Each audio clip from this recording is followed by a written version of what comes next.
Good morning and welcome back to Empty Cloud Monastery for more opportunities to practice the Dhamma, so to study the Buddha's teachings together. This morning we'll be looking at a few more verses from the Dhammapada. So I've been doing this series of selections from the Dhammapada, so we'll do verses 87, 88, and 89 today. So we can start by paying homage to the Buddhas.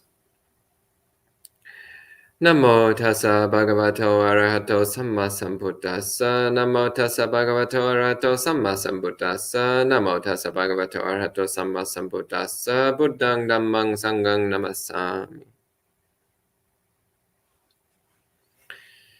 So, as mentioned, we'll be looking at verses 87, 88, and 89 from the Dhammapada. So these are the last three verses from the chapter on the wise, the Pandita Vagga, the chapter on wise people. So I'll be reading from my own translation, which is available on Sutta Central. So I'll put the link in case anyone's interested in having a look.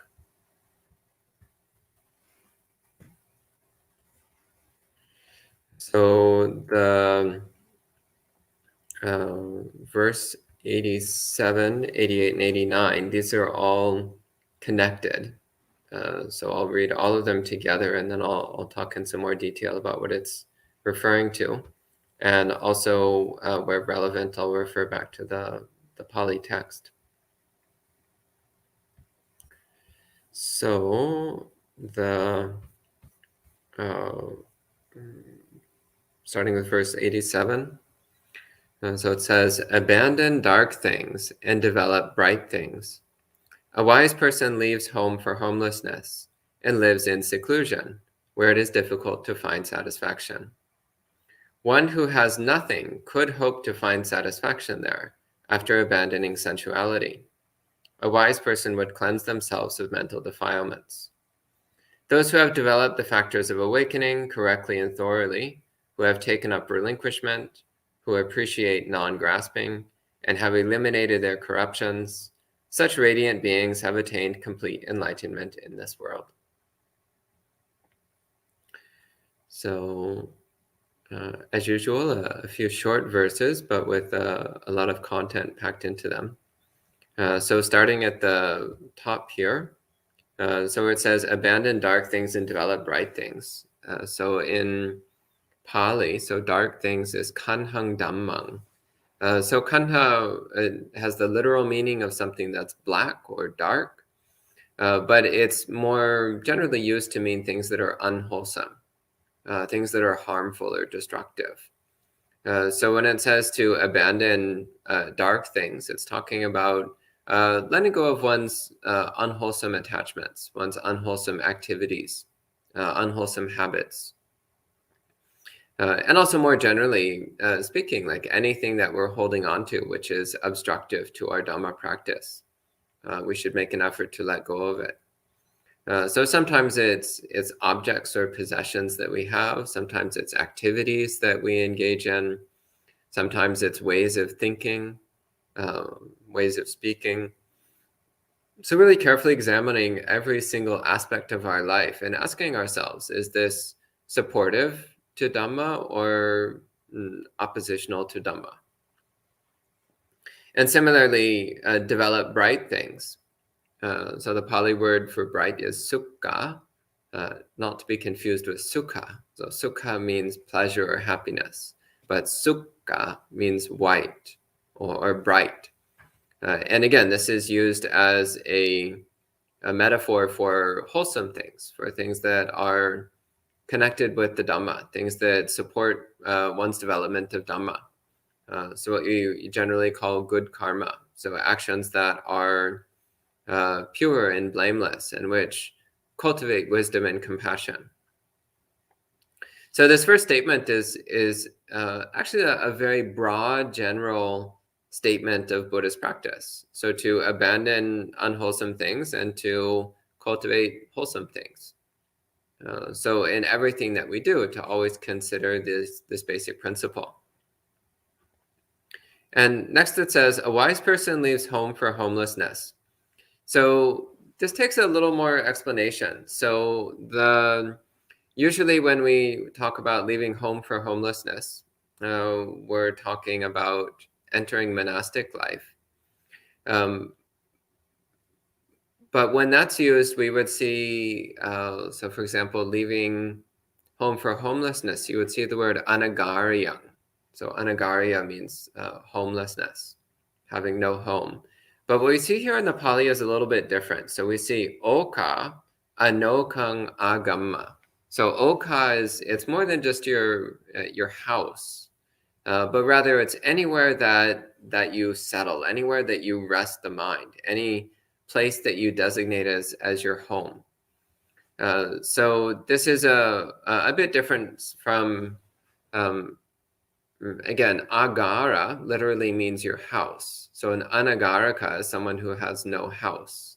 Anagaryang means the condition of not having a house. But oka has this broader sense of anywhere that you rest, anywhere that you settle. And it's used elsewhere in the suttas to mean, again, not a physical home per se, but rather anything that we settle on as a self-identity, or that we depend upon as a source of stability or predictability in our lives. So this can be relationships, it can be ideas, it can be belief systems, it can be perceptions, it can be possessions. It doesn't necessarily need to mean a physical home per se, but rather anything that we come to depend upon, rely upon, attach to, and especially anything that we build a self-identity on. So then leaving home for homelessness, this is talking about letting go of everything that we depend upon and rely upon, and everything that we build our self-identity upon. Because ultimately, all of those attachments and identities are an obstacle. They're things that keep us stuck, that prevent us from moving forward on the path. But it also does have a literal meaning. So the literal meaning of leaving behind the household life. So the household life here is representing the ordinary way of common lay people, of trying to collect possessions and collect wealth and stockpile them somewhere, and trying to build a predictably pleasant life in samsara. But with Buddhist practice, we come to recognize that there is no such thing as a predictably pleasant life in samsara. Samsara is by its very nature unpredictable and unpleasant. So the constant effort to have a predictably pleasant life is utterly futile. So here in the United States, we have a saying that everyone has the right to the pursuit of, what is it, life, liberty, and happiness? Is that right? Well, bad news. You can pursue it all you want. That doesn't mean you're going to get it. And it's the constant pursuit of it that actually keeps us unhappy.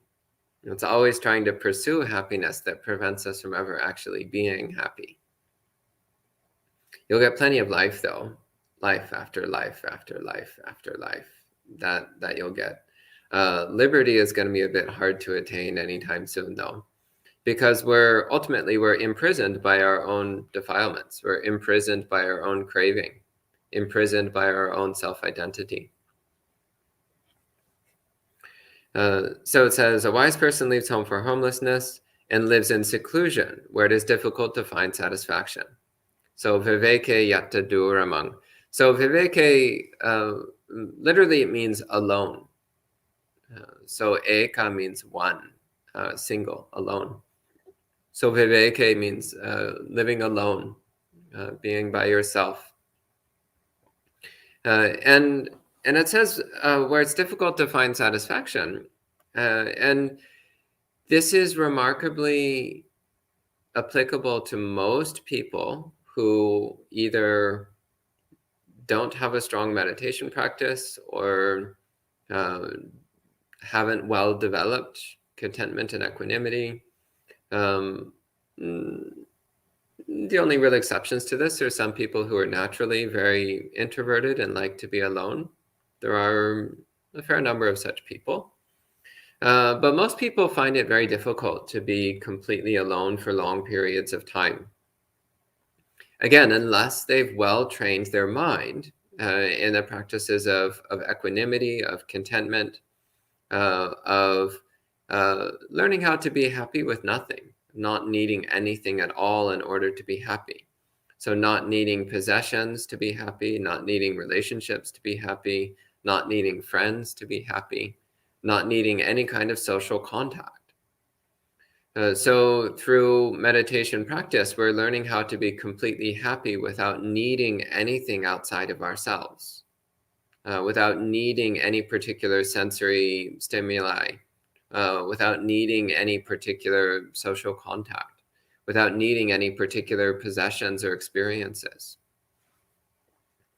So if one's meditation practice is well developed, then living in solitude becomes not only enjoyable, it can become preferable. Because one starts to see solitude as serenity rather than as loneliness. So then the Buddha goes on, he says, one who has nothing could hope to find satisfaction there after abandoning sensuality. So one who has nothing, so in Pali this is akinchana. This has a deeper meaning. So the surface is it means you don't own anything, you don't have anything. So in the sense of not having any possessions. But the deeper meaning is that one doesn't have any attachments. One's mind is not latching on to anything.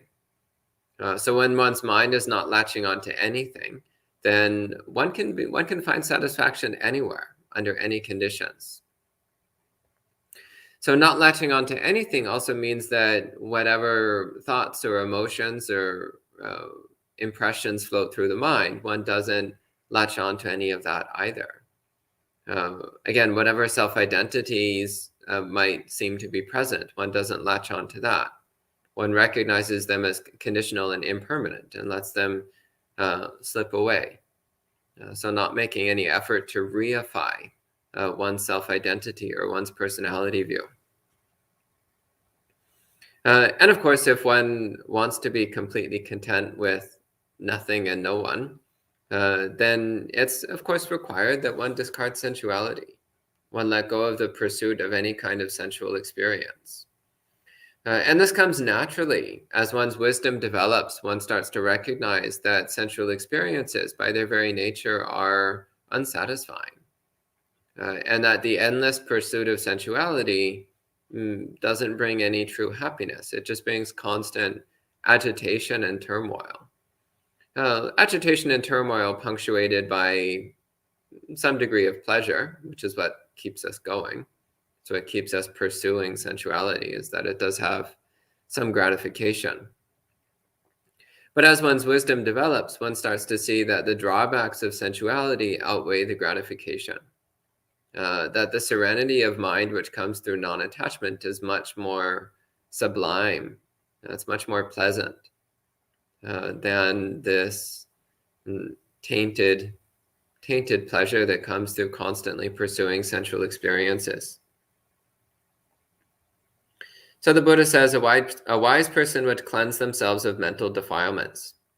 So I should point out here the word defilement in Pali is kilesa. So kilesa is, sometimes it's thought of as being an apocryphal term, a term from the commentaries and later literature. But it actually appears hundreds of times in the Pali Suttas as well. So this is a term which, again, it's a broad catch-all term that refers to all the unwholesome tendencies of mind, all the defilements of mind. So all of our desire, aversion, and delusion. These are all examples of kilesa. So often we talk about specific kilesas, like specific defilements. But the term in general, it just means anything which pollutes the mind, anything which corrupts the mind. Then the Buddha, in the last verse here, so verse 89, he says, those who have developed the factors of awakening correctly and thoroughly. So the factors of awakening are the bojjhangas. And the term that's used here is sambodhiyanga, which at first glance you might not recognize as being the same word, but it actually is. So bojjhanga is itself a contraction of bodhi anga. So bodhi means awakening and anga means factor. So bodhi anga is usually contracted into the word bojjhanga. So bojjhanga means the factors of awakening. And it's prefixed with the prefix sang, which means complete. So sambodhiyanga means the factors of complete awakening, which is, again, it's synonymous with bojjhanga. So the 7 factors of awakening, the 7 bojjhangas, are sati, mindfulness, Dhammavichaya, investigation of phenomena or investigation of dhammas, virya, energy, piti, euphoria, passaddhi, tranquility, samadhi, concentration, and upekkha, equanimity. So the 7 factors of awakening, these are a basic list of required qualities of mind if we wish to attain awakening. So this is your shopping list. When you're embarking on Buddhist practice, these are the 7 things that you want to cultivate and develop as thoroughly and completely as you can. And next he says, those who have taken up relinquishment. And I find this turn of phrase very interesting. The Buddha's like, well, if you're going to grasp at something, if you're going to pick something up, well, pick up relinquishment. So that the Pali here is adana patinissagga. So the word adana, etymologically, it's almost identical to upadana. So upadana means grasping or clinging, like trying to grab things, to hold on to them. So adana similarly means grabbing things, taking things. It's like, well, if you're going to grasp something, if you're going to cling to something, then cling to relinquishment, to renunciation, to letting go. Ultimately, Buddhist practice it's all about letting go. From beginning to end, Buddhist practice is the practice of relinquishment. So it's letting go of our desires, letting go of our aversion, letting go of our delusions, letting go of our self-identities, letting go of our opinions and viewpoints, and ultimately letting go of all sense of self-existence entirely. So Buddhist practice it's not necessarily about creating anything with our mind, but rather it's about letting go of everything that we're holding on to.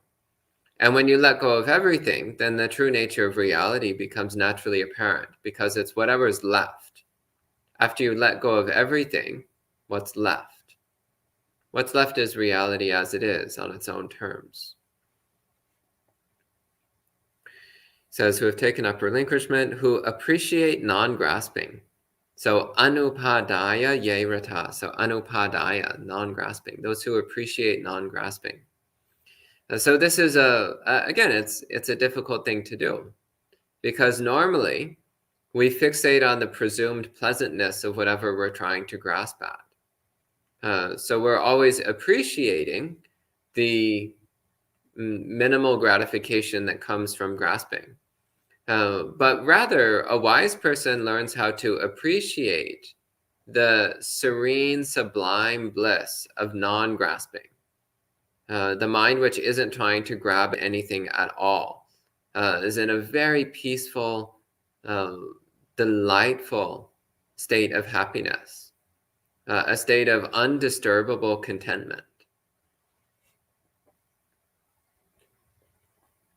And finally, he says, who have eliminated their corruptions, so kina asava. So kina means eliminated or destroyed. And asava means one's negative influences or corruptions of mind. So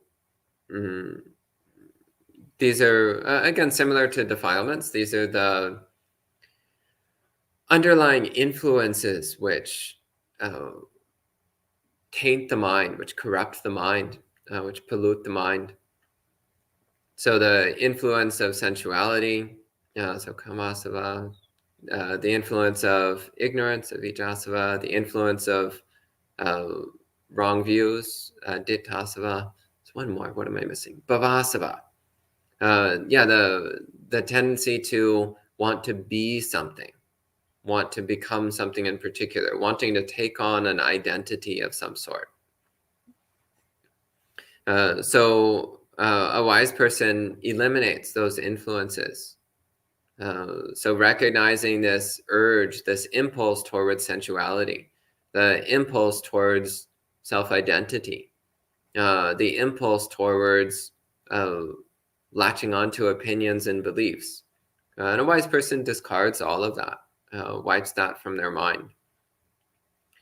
And finally, the verse ends with the statement, such radiant beings have attained complete enlightenment in this world.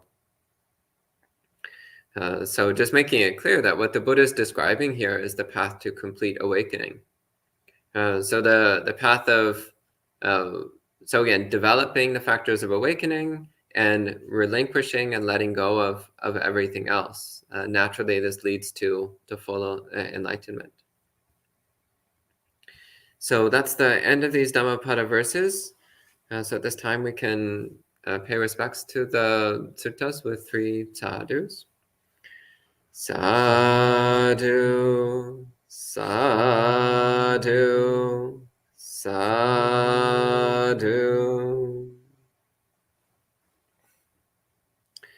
And at this time, I'll take any questions that you might have.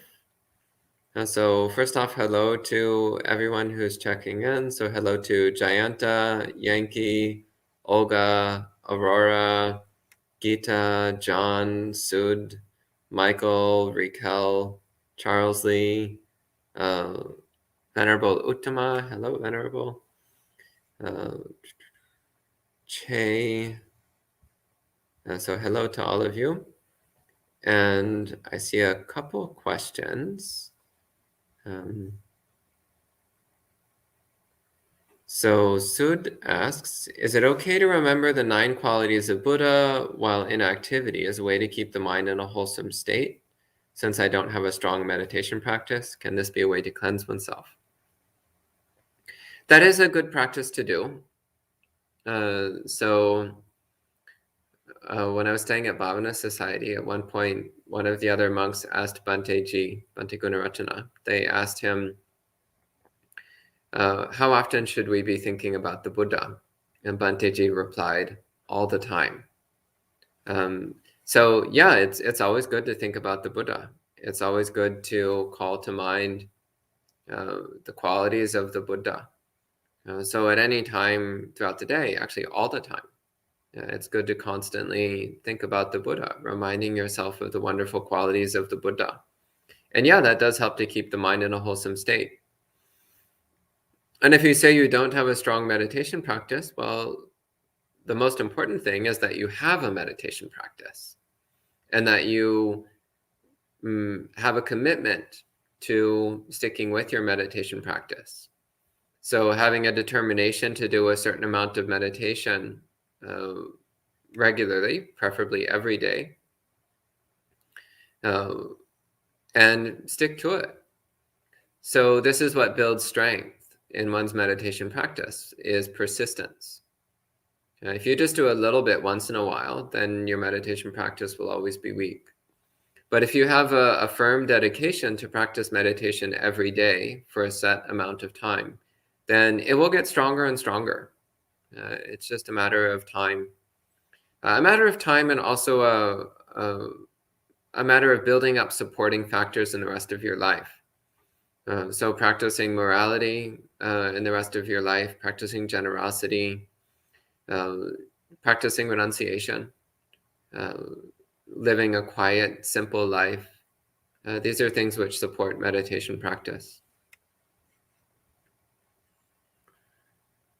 Then we have Wayne asks, can we have another assignment for today beyond our daily meditation practice? Last time you had us read scripture for 15 minutes. Well, have you been doing that? Have you been reading suttas for 15 minutes every day? If so, that's actually really wonderful. If you're reading suttas and doing meditation every single day, that's a really great way to practice. But other assignments, well, first off, if you're keeping the 5 precepts, that's very important. Another thing to do, though, is consider the ways that you waste time during the day. Consider the forms of entertainment or distraction that you tend to get wrapped up in. So whether it's watching shows or playing games or whatever it is, reading novels, whatever it is that you do to waste time, count up how much time you spend doing those things and try to reduce it by 10%. So if you normally spend 2 hours watching whatever it is people watch, try to cut that down a bit. Cut that down to maybe an hour and a half or an hour and 45 minutes. We're just trying to reduce it a little bit. So you don't necessarily need to stop completely overnight, but rather work on reducing the unwholesome or distracting behaviors that you engage in. Another practice you can do is whenever you encounter another person, smile and say something nice. So always putting on a friendliness whenever you encounter anyone. And look for a genuine compliment you can make to another person. People love to be complimented. It always makes them happy. And also you'll find that when you say kind things to others, then that makes you happy as well. And also it starts to erode your own defilements, your own negative tendencies of mind. So you're building up a wholesome habit of looking for the good in others, and wearing down the not so good habit of looking at the faults of others. So that's another practice you might consider taking on.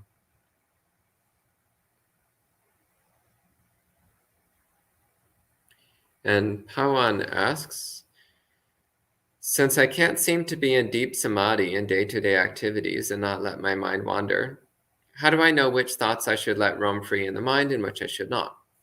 Well, briefly speaking, any unwholesome thought should not be allowed to roam.